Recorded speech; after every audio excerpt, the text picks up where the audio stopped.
লাগিব আমি জুবিন দা নাগিলে আমি এই প্ৰতিবাদ কৰিয়েই থাকিম জয় জুবিন দা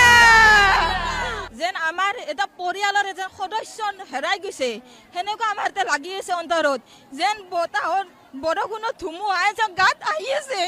চকুৰ পানী যেন চকুতে শুকাই আছে তথাপিতো যেন জুবিন